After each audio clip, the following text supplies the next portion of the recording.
Welcome to all. स्वागत है बात फिर से आप सभी का आपके अपने परिवार बीसीआर विद राहुल भैया। कैसे हो बाबू? आइए सब बढ़िया और बेहतर होंगे और आपकी जो तैयारी है वो शानदार जबरदस्त चल रही होगी। जैसे ही घड़ी के 8 बजते हैं मैं हाजिर हो जाता हूँ आपके सामने और आप हाजिर हो जाते हो मेरे सामने। बाबू अपनी भोकाल चल रही थी जिसका लेक्चर नंबर 29 आज आपके सामने आ रहा है। भाई आई होप आप सब रेगुलर क्लास को कर रहे होंगे और जो भी मेरा भाई रेगुलर क्लास को कर रहा है उसका जो कॉन्फिडेंस लेवल है वो किस हद तक पहुंच चुका है उसका जो आइडिया है वो मैं ऑटोमेटिक ही यहां से लगा सकता हूं। बाबू इस वीडियो में 10 सवाल होंगे। पहला सवाल आपकी स्क्रीन पे आ चुका है। क्या दे रखा है? अवकल समीकरण दे रखी है और अवकल समीकरण का क्या निकालना है आपको? इंटीजर फैक्टर यानी कि समाकलन गुणांक निकालना है। बाबू समाकलन गुणांक का 1 नंबर का सवाल आपके एग्जाम में बन सकता है। घात कोटि के सवाल भी मैंने आपको करवा दिए। देखो यहाँ पे क्या लिखा है? dy। यहाँ पे अगर y मिल जाए आपको, क्या मिल जाए? y मिल जाए और y के गुणा में जो कुछ भी प्रोग्राम हो, y के गुणा में जो कुछ भी प्रोग्राम होता है वो किसकी वैल्यू होती है? सर जी p की वैल्यू होती है। और इंटीजर फैक्टर निकालने के लिए, समाकलन गुणांक निकालने के लिए केवल p की ही आवश्यकता होती है। सर हमें समाकलन करना होता है, क्या करना होता है? समाकलन करना होता है। किसके ऊपर बैठ के? सर ई के ऊपर बैठ के समाकलन करना है। और किसके सापेक्ष करना है? सर एक्स के सापेक्ष करना है। और किसका करना है? सर जी पी का करना है। किसका करना है बाबू? पी का करना है। चलो जी आई होप बाबू ई तो ऐसा का ऐसा। और tan x का जो समाकलन होता है वो क्या होता है? log sec x। क्या होता है बाबू? log sec x। और मेरी बात पे गौर करना, कभी भी ई के ऊपर अगर log है तो वो डायरेक्ट कैंसिल आउट हो जाता है। ई के ऊपर अगर log है तो वो डायरेक्ट कैंसिल आउट हो जाएगा और log का जो फंक्शन है वो ऐसा का ऐसा आ जाएगा। तो अपना जो IF आ गया वो कितना आ गया बाबू? सर वो आ गया सेक आ गया। कितना आ गया? सेक आ गया। आई होप क्वेश्चन नंबर पहला आपको समझ में आएगा। बाबू अवकल समीकरण दे रखी है और हमें क्या निकालना है? समाकलन गुणांक निकालना है। आपको निकालना गया ना, पी का समाकलन करना है। किसके सापेक्ष करना है ये बताएगा। एक्स के सापेक्ष करना है और किसका करना है? पी का करना है। बाबू यहाँ पे y है तो यहाँ पे y है तो y के अलावा जो कुछ भी लिखा हुआ है, y के अलावा गुणा में जो कुछ भी लिखा हुआ है वो किसकी वैल्यू है? p की वैल्यू है। और 1/में साइन को क्या लिख सकता हूं? सर कोसेक लिख सकता हूं। क्या लिख सकता हूं? कोसेक। सर IF निकालना है। क्या निकालना है? IF निकालना है तो मुझे समाकलन करना है। किसके ऊपर बैठ के? सर ई के ऊपर बैठ के हमें समाकलन करना है। और किसका करना है? सर जी पी का करना है। पी का करना है। किसका करना है? और किसके सापेक्ष? dx के सापेक्ष। चलो जी बाबू ई तो ऐसा कैसा। और कोसेक एक्स का जो समाकलन होता है किस किस बच्चे को याद नहीं था बताओ भाई साहब? सर log कोसेक एक्स और माइनस का कोट एक्स। बाबू मैंने अभी भी बताया ई के ऊपर अगर log लगा हुआ है तो वो डायरेक्ट कैंसिल आउट हो जाता है और log का जो भी फंक्शन है वो इक्वल में आ जाता है। तो सर IF की जो वैल्यू हो गई ये दोनों कैंसिल आउट तो क्या बच गया? सर कोसेक एक्स और माइनस का कोट एक्स। तो ये आ गया किसकी वैल्यू? IF यानी समाकलन गुणांक की वैल्यू आ गई। I hope question number first और क्वेश्चन नंबर सेकंड में किसी भी बच्चे को किसी भी प्रकार की कोई तकलीफ नहीं होगी। स्क्रीनशॉट आप ले सकते हो और चीजों को धीरे धीरे आपको समझते हुए चलना है। चलते हैं नेक्स्ट क्वेश्चन की ओर। अब क्वेश्चन नंबर नेक्स्ट आपकी स्क्रीन पे आ चुका है। देखो 4 कोटि वाले किसी अवकल समीकरण, कोटि कितनी रखी है? 4 रखी है। 4 कोटि वाले अवकल समीकरण के व्यापक हल क्या रखा है? व्यापक हल। और आपको किसकी वैल्यू बतानी है? सवेच अचरों की संख्या।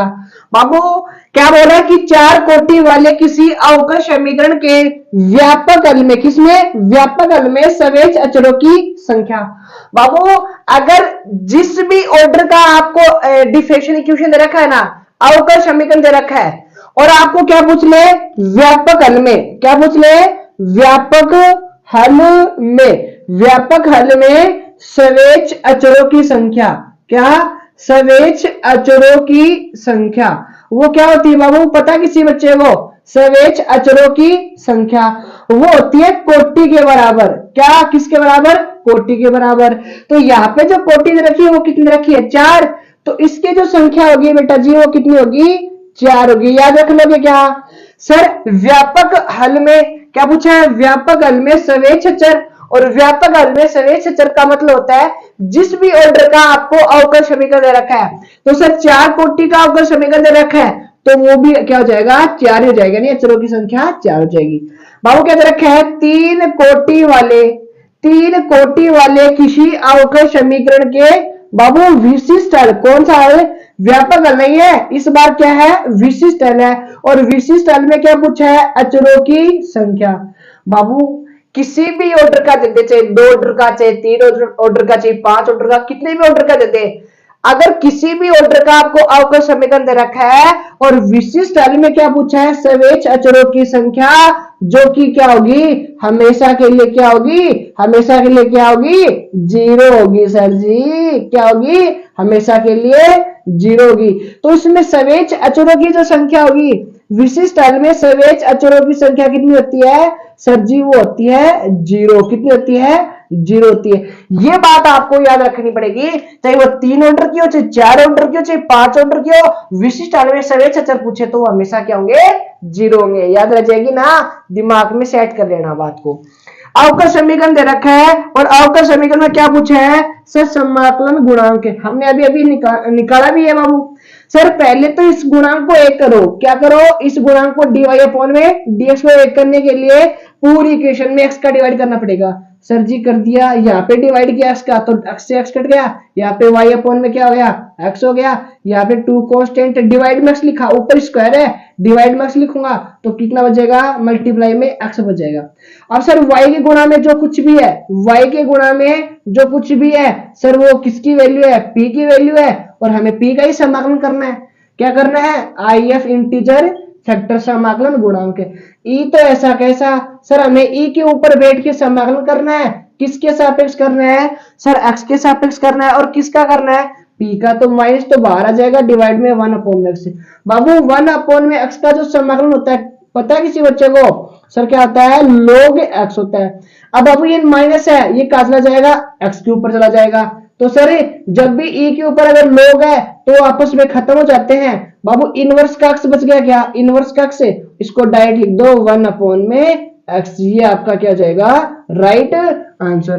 बाबू यहाँ पे p का ही हमें क्या करना है, समाकलन करना है, किसके सापेक्ष करना है, x के सापेक्ष करना है। और किसके ऊपर करना है, e के ऊपर करना है। 1 अपॉन x का होता है log x होता है, बाहर नेगेटिव था वो नेगेटिव चला गया फंक्शन पे और ये बच गया अपना पूरा प्रोग्राम यहाँ पे, ये अपना आ गया answer. I hope question number 3, 4 और 5 में किसी भी बच्चे को किसी भी प्रकार की दुख पीड़ा नहीं होगी। चलते क्वेश्चन नंबर नेक्स्ट की ओर। बाबू क्वेश्चन नंबर नेक्स्ट, देखो एक फंक्शन दे रखा है, इस फंक्शन का हमें करना है समाकलन और क्वेश्चन नंबर 7 में भी इस फंक्शन का हमें समाकलन करना है और इसकी लिमिट भी हमें क्वेश्चन में गिवन है। देखो बाबू आई तो ऐसा का ऐसा और प्रोग्राम इक्वल वाला ऐसा का ऐसा, अगर log के आगे अगर कुछ भी वैल्यू लिखी हो तो वो कहां ले जाती है सर, x के पास ले जाती है। तो ये हो गया log x की पावर 5, चलो जी माइनस ई। बाबू ये पावर यहाँ पे चली जाएगी तो क्या जाएगा सर, log x की पावर 4 हो जाएगा।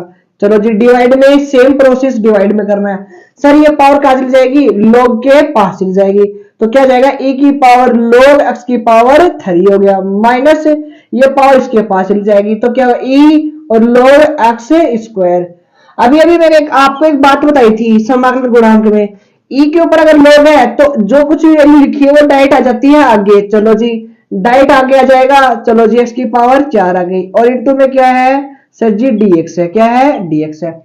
सर e के ऊपर अगर log है तो डायरेक्ट कैंसिल आउट हो जाएंगे दोनों, तो यहाँ पे x की पावर 3 आ जाएगा, सेम ही यहाँ पे क्या जाएगा x स्क्वायर आ जाएगा।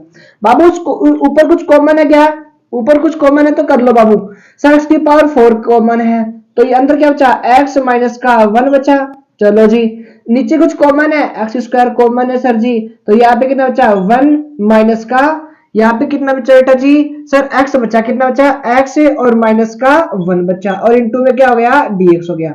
चलो जी ब्रैकेट से ब्रैकेट कैंसिल आउट, पावर 4 में से अगर 2 गया तो कितना बचा 2 बचा। चलो जिसका हमें करना है समाकलन, पावर 2 है तो पावर 3 हो जाएगी यानी 1 ऐड हो जाएगी और उसी पावर का डिवाइड करना। आई पावर 4 कॉमन की बेटा, यहाँ पे 1 बची, यहाँ पे 1 बचा। पावर 2 यहाँ पे कॉमन ली, यहाँ पे तो बचा x बचा, यहाँ पे बचा 1, ये ब्रैकेट कैंसिल आउट, यहाँ पे पावर कैंसिल आउट और ये अपना right answer. Question number next. बाबू i is equal to x और इंटू में एक्स, दो फंक्शन मल्टीप्लाई में सर ये लास्ट में होता है, यानी सेकंड हो गया फर्स्ट हो गया। कैसे बेटा, आइलेट के रूल से, आइलेट के रूल से ई लास्ट में आता है और एलजेब्रा फर्स्ट में आता है। चलो जी बाबू इसका कर दो समाकलन। सर प्रथम फलन एज इट इज, तो प्रथम फलन एज इट इज और द्वितीय का समाकलन माइनस समाकलन, माइनस समाकलन, पहले का अवकलन x का x के सापेक्ष 1 और द्वितीय का समाकलन पूरे फंक्शन का समाकलन। तो x ऐसा कैसा, ex का समाकलन ex हो गया, ex का समाकलन ex हो गया। चलो जी बाबू लिमिट कहां से कहां तक है, सर 0 से 1 तक लिमिट है। कहां से कहां तक है, 0 से 1 तक है। Sir upper limit, sir upper limit, चलो जी अपर लिमिट लगा दी मैंने, माइनस लोअर लिमिट, यहाँ पे 0 रखूंगा और इंटू में क्या है 0 है और माइनस यहाँ पे भी क्या है 0 है। चलो जी सिंप्लीफाई कर लेते हैं बाबू, ये तो आपस में कैंसिल आउट हो गया, 0 हो गया। चलो जी भाई साहब ये भी 0 हो गया। किसी भी नंबर की पावर अगर 0 हो तो उसकी वैल्यू कितनी होती है, 1 होती है। बाहर माइनस है तो माइनस का 1 हो गया, माइनस माइनस क्या हो गया, प्लस का 1 हो गया। आई होप आपके पास आई की जो वैल्यू है वो भी आपको डायरेक्ट आ गई होगी। इसका समाकलन तो आपको आता होगा। फिर अपर लिमिट रखनी, जहां जहां एक्स है वहां पे रखना, आपको 1 रखना, यहाँ पे 1 e की पावर 1 माइनस e की पावर 1 है। फिर माइनस सर लोअर लिमिट, यहाँ पे 0, यहाँ पे 0, यहाँ पे 0। इसको सिंप्लीफाई किया, आपके पास इसका राइट आंसर आ गया। आई होप क्वेश्चन नंबर 6 और क्वेश्चन नंबर 7 में किसी भी बच्चे को, किसी भी टावर को कोई तकलीफ नहीं हुई। चलते क्वेश्चन नंबर नेक्स्ट की। अब वो आज की वीडियो के लास्ट 2 सवाल क्वेश्चन नंबर 9 तक ही करेंगे। देखो हम इस फंक्शन का करना है समाकलन, डिवाइड दे रखा है कोस प्लस साइन।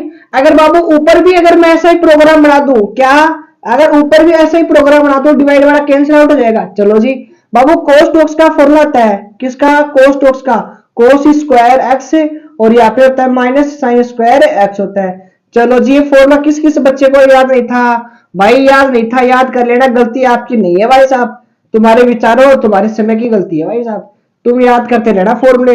बाबू इसको एक बार प्लस में लिख दो और एक बार माइनस में लिख दो। चलो जी सर एक बार तो लिख दिया मैंने, इसको प्लस में लिख दिया और एक बार लिख दिया माइनस में, क्या लिख दिया, माइनस में लिख दिया। चलो जी इनटू में dx है। बाबू डिवाइड में क्या चल रहा है, सर डिवाइड में कोस x प्लस साइन x और इसका होल स्क्वायर। बाबू एक ब्रैकेट से एक ब्रैकेट कैंसिल आउट हो गया, ऊपर क्या बचा, सर ऊपर बचा कोस x माइनस का साइन x और इंटू में dx है। बाबू मेरी बात पे गौर करना, मैं क्या बोल रहा हूँ, नीचे वाले को t मानोगे तो ऊपर वाला फंक्शन मिल जाएगा क्या, सर नहीं मिलेगा। चलो जी करके देख लेते हैं, इधर ही करते क्या।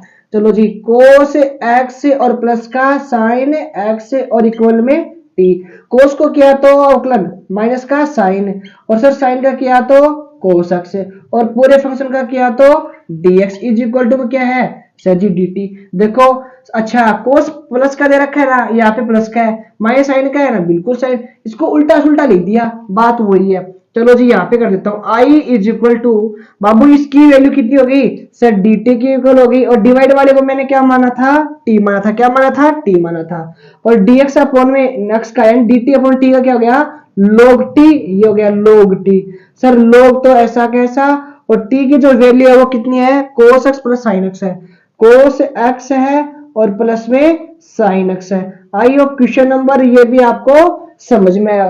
क्वेश्चन नंबर 8 में बेटा मैंने इसका फॉर्मूला लिखा, इसको दो बार ब्रेक किया, अगर प्लस वाला एक ब्रैकेट से कैंसिल आउट हो गया, नीचे वाले को t माना, ऊपर वाला मिल गया, आपके पास राइट आंसर। इसका समाकलन क्या होता है, dx अपॉन में x का होता है log x, तो dt अपॉन में t का क्या हो गया, log t। I hope question number 8 में कोई तकलीफ नहीं होगी।